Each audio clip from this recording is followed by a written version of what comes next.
Stay tuned. The series is going to wake up your magic. Be a laughing matter. Unfortunately, it's not that much fun. It actually causes distortion because you are distorted. So today I want to raise your awareness to the not worth it factor of what complaining creates. Because once you really get to understand who you're being as you are complaining, then you get to really understand who's in charge. So if you catch yourself complaining, because it happens, right? Who has not complained before? Everybody gets on a rampage one way or another. But the question is, why are you complaining? And where does that complaining come from, right?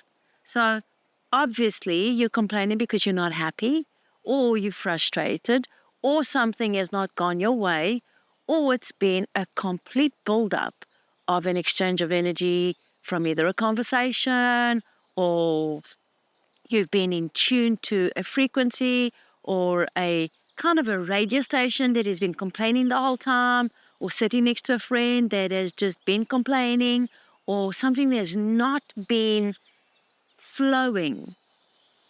And that brings on that sense. But if you catch yourself complaining, you've got to know that just go right ahead and complain quickly and get over and done with it, because you're already in the midst of it. What you actually want to do is you want to be ahead of it so that it doesn't get you.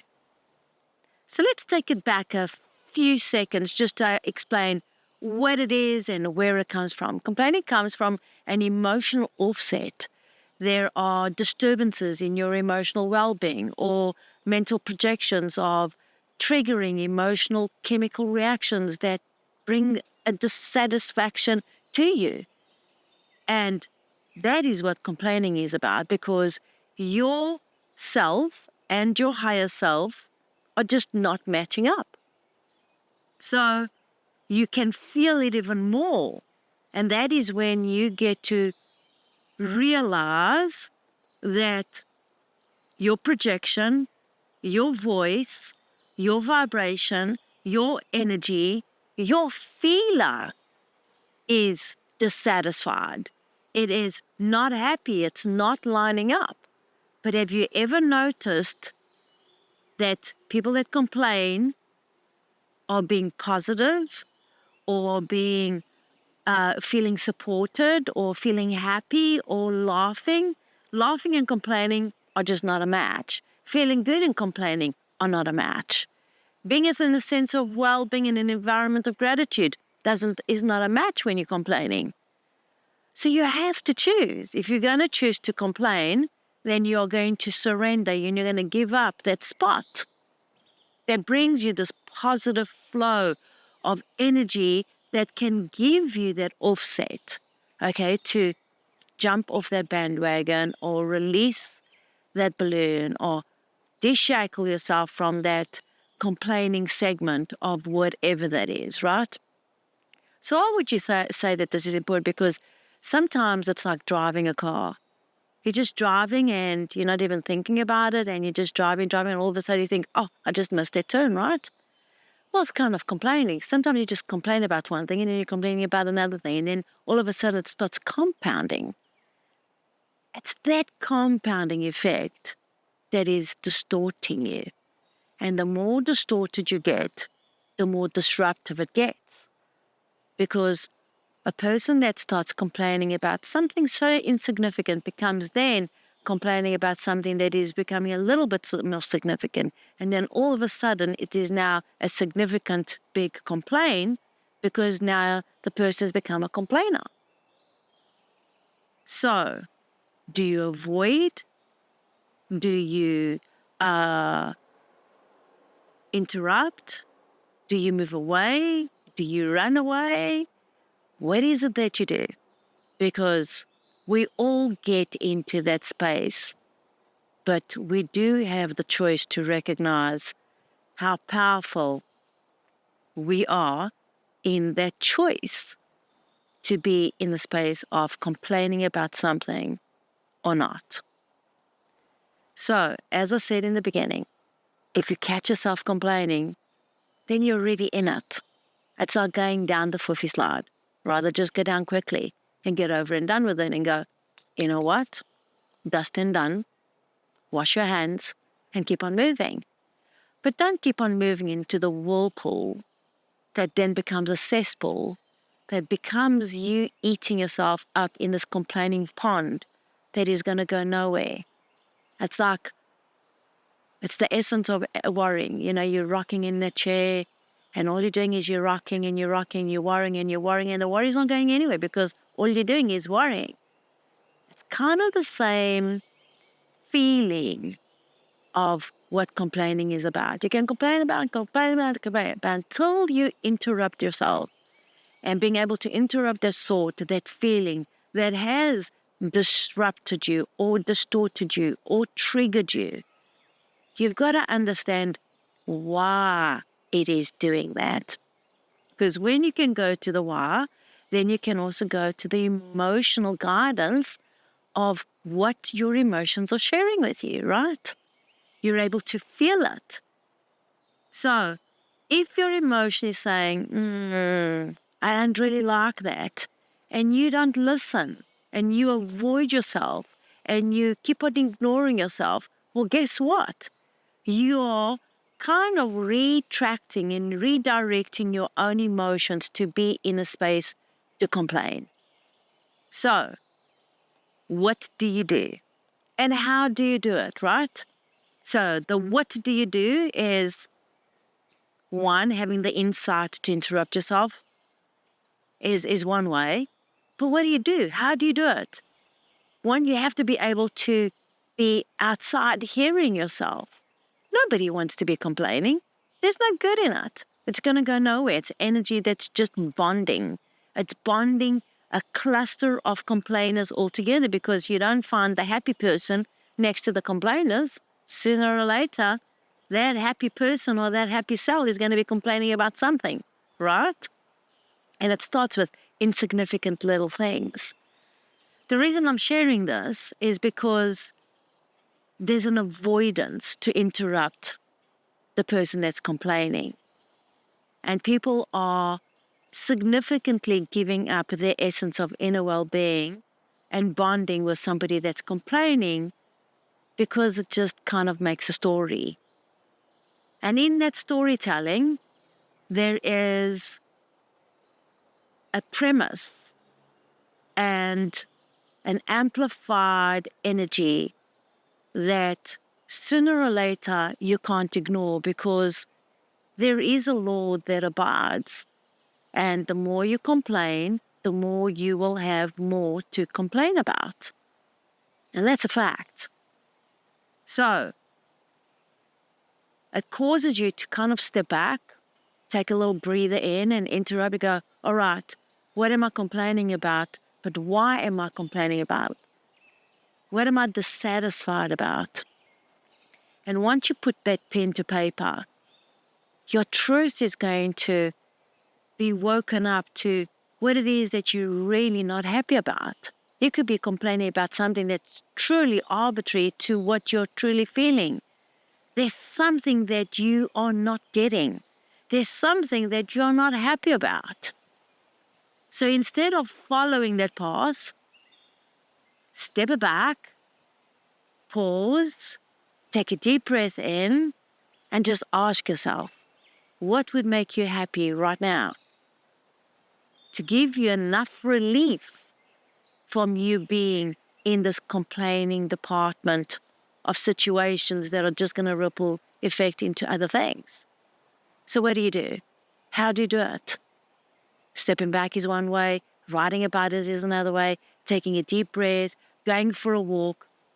But the biggest thing is being able to interject an emotional boost that warrants a distraction so that you're able to laugh yourself and release those details so that you're able to get into an alignment with who you are.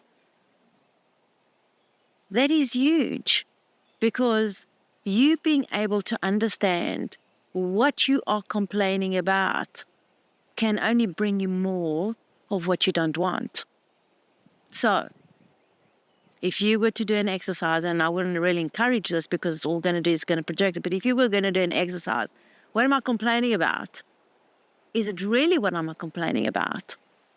Is it worth my time to be complaining about it? It's a quick fix because it's not. Who's going to fix it? Who's going to care about it enough to make a change for you? Because they can't. And who's going to fix it? They can't. You are the only one that can interrupt that.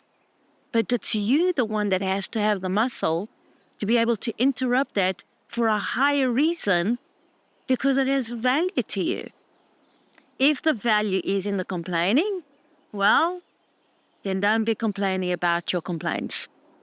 That's as far as that one goes, right? But if you have value for your inner well-being, if you have value for feeling good, if you have value for bringing an opportunity that's something that dissatisfied you, well, if it dissatisfied you, it was because you were dissatisfied about something already. You have to go back to you being the vector and not you being pulled into the undercurrent of the streams of the victim energy, because that's where that complaining is going to take you. There is no complainer or complaint that is victorious. When somebody writes a review that's complaining about something, or when somebody comes to you and complains about that, it's because they are dissatisfied. What they wanted and what they received were not a match. And this is where people kind of ignore it and they brush it off and they put it onto something else, onto companies or products or services or people that are in service or doing whatever. If you are attracting something that is dissatisfying you, what a great window of opportunity for you to bring it back in, bring your center back to your core, hold it there for a moment and ask yourself, what is it that I want? How am I connecting to myself? How do I feel about myself? How do I feel about being, present? Because that complaining is all in the past. That means that your past is dominating everything that is presently presenting to you.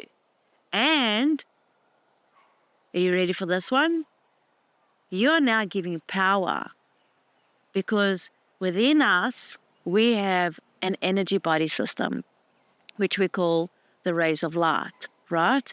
And within those rays of light, there are the houses of those lights, and these rays of light are boosted by your wheels of light, right? So you have your connection, you have your third eye, you have your throat chakra. So when you're communicating, and you're communicating what is presently happening in the past, what are you doing? You're amplifying everything in the past, and it's kind of overtaking your present state. So you should be right to be complaining, because you're going to be complaining for a long while. But is it worth it? Is it worth it? Your time, your attention, your well-being, your energy, your vibration, your frequency, your mood, your disposition, and I could carry on and carry on and carry on. Is it worth it? For somebody that realizes that they are truly in charge of their lives, that they're truly in charge of those decisions, that you do have free will and that you do have the power to interrupt that, absolutely not worth it. Because one moment of clarity, one moment of inner connection can take a whole whirlpool of complaints and turn it into a satisfying moment that glorifies you and realigns you, reconnects you so that you're connected, you're seeing, and now you are communicating. How fabulous this time is that sits in your life, in your day, with your relationships, with your business, with your ideas, with you just being present, what is there for you. Think about this, that every time you're complaining about something, you are giving up a moment that is positioned, okay, either to give you the gold or for you to surrender your gold. Which one do you want? And most important, which one are you focused on? Or here's the behavioral pattern of a complainer. They don't even know that they're complaining. It is so repetitive. It's like a wheel. It's like a record, and it's a broken record because it's jumping. It's jumping from one complaint into another complaint, from one dissatisfaction, another dissatisfaction. And so this ripple effect has these vibrational sound waves that are rippling from one complaint into another. What do you think is happening there? What do you think is happening there? No good can come out of that, because that is law. The dominance of your attention, of your posture, of your cellular structure, of the energy that you're pouring out, the energy that you're exchanging with everything else is complaining. It is distorted. It's out of whack. This is your alignment. You're getting pulled by this ripple, by this current. And if you catch yourself that you can't get out of it, then what do you do? What is it that you can do to interrupt that?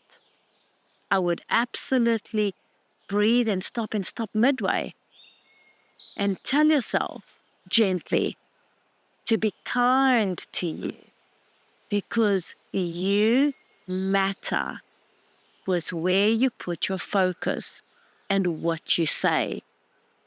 People will always remember how they felt around you. That's why they're probably complaining. They don't remember so much what was going on. It's how they were feeling. So what an easy way to bring that away from that complaining pool or whirlpool, and I call it a cesspool, because all it does, it's like a snake eating up its tail, and then it never stops, and then it carries. It's just going to rebirth the same thing over and over and over again, right? Have the power to interrupt that. Make a choice. Are you complaining about something? Okay? Or do you have the solution for what you know, okay, is ready to complain? Because when you're ready, and you're ready in the space knowing that you're not happy, you're dissatisfied, you can guarantee that there is a group of complainers right around the corner waiting for you to jump in and start complaining about something. So the next time you get pulled into a circle of complaining or into something that you want to complain about, ignore it. Raise your hand and surrender and just give it up. Why?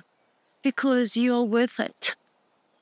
You are worth your attention, your focus, and the value you bring to what you're saying. It does matter what you say, because our commanding chakra, which is our throat chakra, it's how we communicate, what we vibrate, our body, okay? How we stand, okay? How we reinforce our ways. It all communicates with our organs, with the flow of our body, with the flow of our energy, with our meridians, with everything that is non-physically giving us attention and life. And it just takes that moment, that intention, to be tuned in to what could satisfy you versus to what is not. So have the courage to interrupt yourself.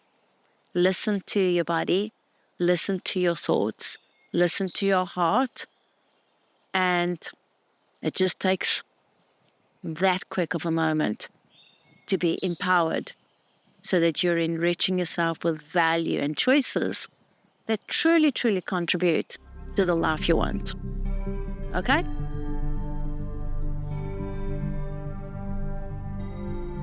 So that you can manifest your dreams in this lifetime experience. We are empathic, we are sensitive, we are intuitive, we are psychically attuned to this energy world that is awakening who we are.